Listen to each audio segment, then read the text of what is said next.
Hola creadores, bienvenidos al Chip Chiflado. Hoy vamos a avanzar un poco más en los fundamentos del desarrollo de código.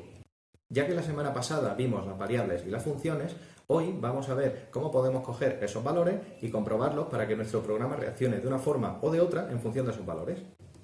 Es decir, vamos a ver condicionantes que nos permitan dirigir nuestro código por un sitio o por otro. ¿De acuerdo? ¿Todos listos? Pues empezamos.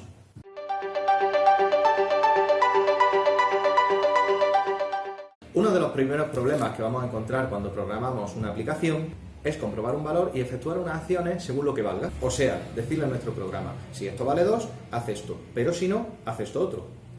Aquí es donde entra en juego el concepto de los condicionantes y su aplicación.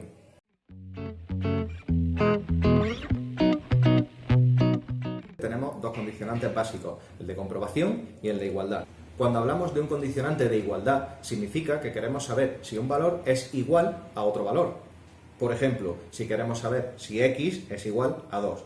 También funciona al revés. Podemos querer saber si x no es igual a 2. Por otro lado, tenemos los condicionantes de comprobación, que son iguales pero tienen un significado más laxo. Un ejemplo para que lo veáis, si queremos comprobar si x es mayor que 2 o si x es menor que 2. De esta forma podríamos comprobar en mitad de nuestro código si x cumple una condición, en cuyo caso el código iría por un sitio, o si x no cumple esa condición, en cuyo caso el código iría por otro. Por ejemplo, si en un cajero automático no tenemos billetes y alguien pide 2 billetes, pues el código debería demostrar un mensaje en pantalla diciendo no hay billetes. En el caso de las comprobaciones, si el cajero tuviera más de un billete, entonces sí podría poner un mensaje diciendo tengo los billetes suficientes. Por si no lo sabíais, lo que hay dentro de los cajeros automáticos de un ordenador. De hecho, uno bastante malo y anticuado. Estos condicionantes vienen del short y el nor de eléctrica, eso de ahí abajo. Así que si alguno de vosotros estudia eléctrica y estos conceptos os parecen muy similares, es porque efectivamente tienen la misma base. Vamos a ver unos cuantos ejemplos básicos para que sepáis cómo decirle a nuestra máquina que queremos utilizar condicionantes.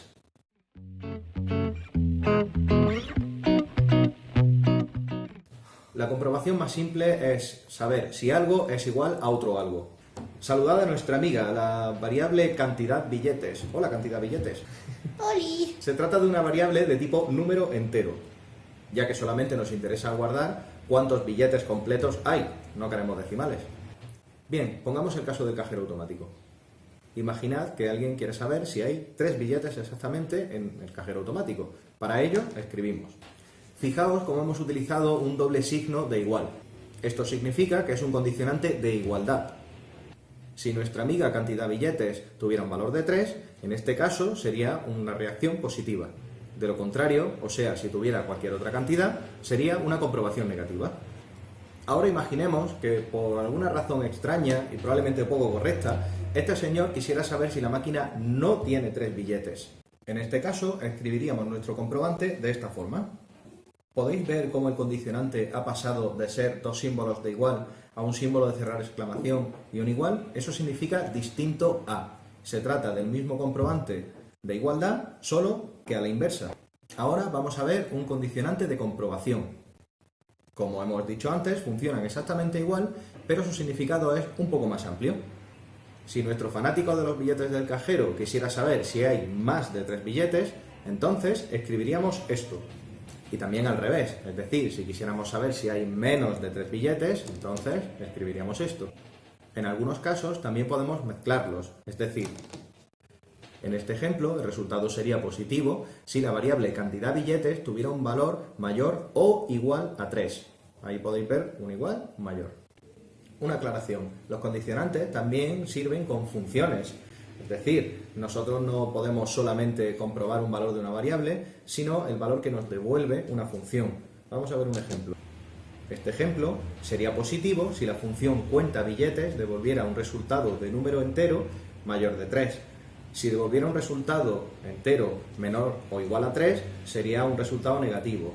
Y nos estaría dando un fallo el compilador en caso de que devolviera otra cosa, como un texto, una variable o incluso un número real. Todo esto está muy bien, pero ¿para qué nos sirve al final? Para utilizarlo en nuestro siguiente gran amigo, el divisor if. Vamos a conocerlo.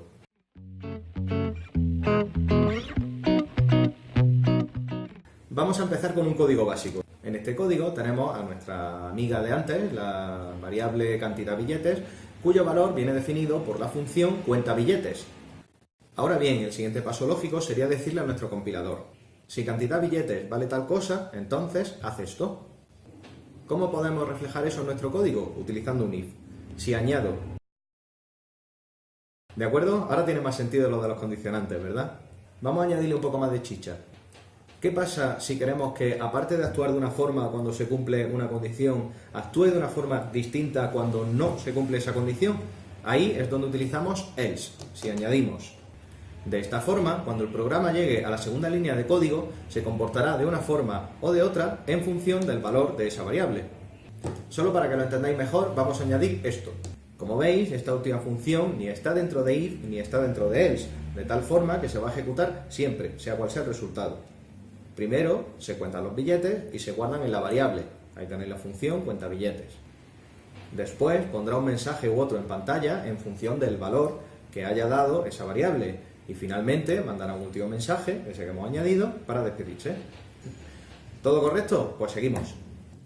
Finalmente, los condicionantes pueden agruparse entre ellos con i o con o. Vamos a verlo con un ejemplo. Como veis, este mensaje solamente va a aparecer si la variable está entre 4 y 9.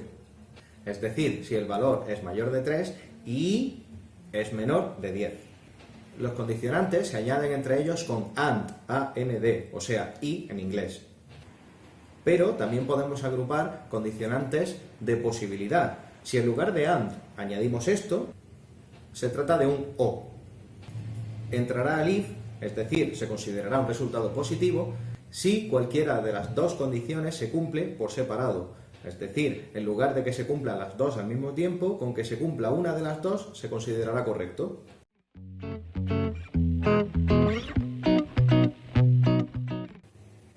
Es bastante común que necesitemos comprobar el valor de una variable contra una serie de condiciones y de reacciones distintas. Por ejemplo, ¿y si quisiéramos escribir en pantalla el nombre de un mes teniendo solamente el número de ese mes? Bueno, podríamos hacer 12 divisores if, pero no, eso es un engorro. Para estas situaciones tenemos al mejor aliado del divisor if, su compañero de batalla, fiel defensor de las divisiones de código, el divisor switch. No os asustéis todavía, que en realidad es una cosa muy simple. Como veis, tenemos nuestro divisor switch, al que le pasamos o bien una variable o bien una función que nos devuelve un resultado.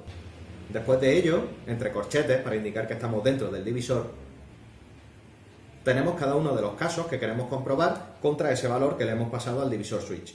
En este ejemplo, si la variable número mes vale 1, entonces ejecutará la función escribe en pantalla con el parámetro enero, entre comillas, porque estamos hablando de una cadena de texto. Lo que hay al lado de case sería el condicionante contra el que queremos comprobar la variable. Así podemos ir agregando más casos. La línea break, punto y coma, la colocamos para decirle a nuestro compilador que ahí se acaba ese caso y va a empezar otro. También podemos configurar un caso por defecto. El código accedería a este caso si no se cumple ninguna de las condiciones anteriores. En nuestro ejemplo, si la variable tuviera un valor de 3, entraría el caso de fault, porque no hay un caso para 3. Y esto es todo por hoy, creadores. Si tenéis alguna duda o comentario, lo podéis dejar en la caja de aquí abajo o visitar mi Patreon. Si os ha gustado el vídeo, dale a like y suscribiros, que eso ayuda bastante al canal. Hasta otra.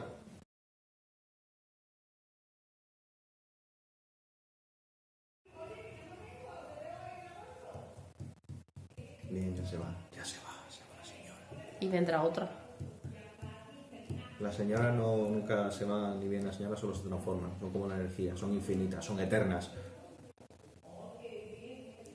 ¡Oh, qué bien! ¡Ay, qué bien! Y encima sube la llamada por aquí.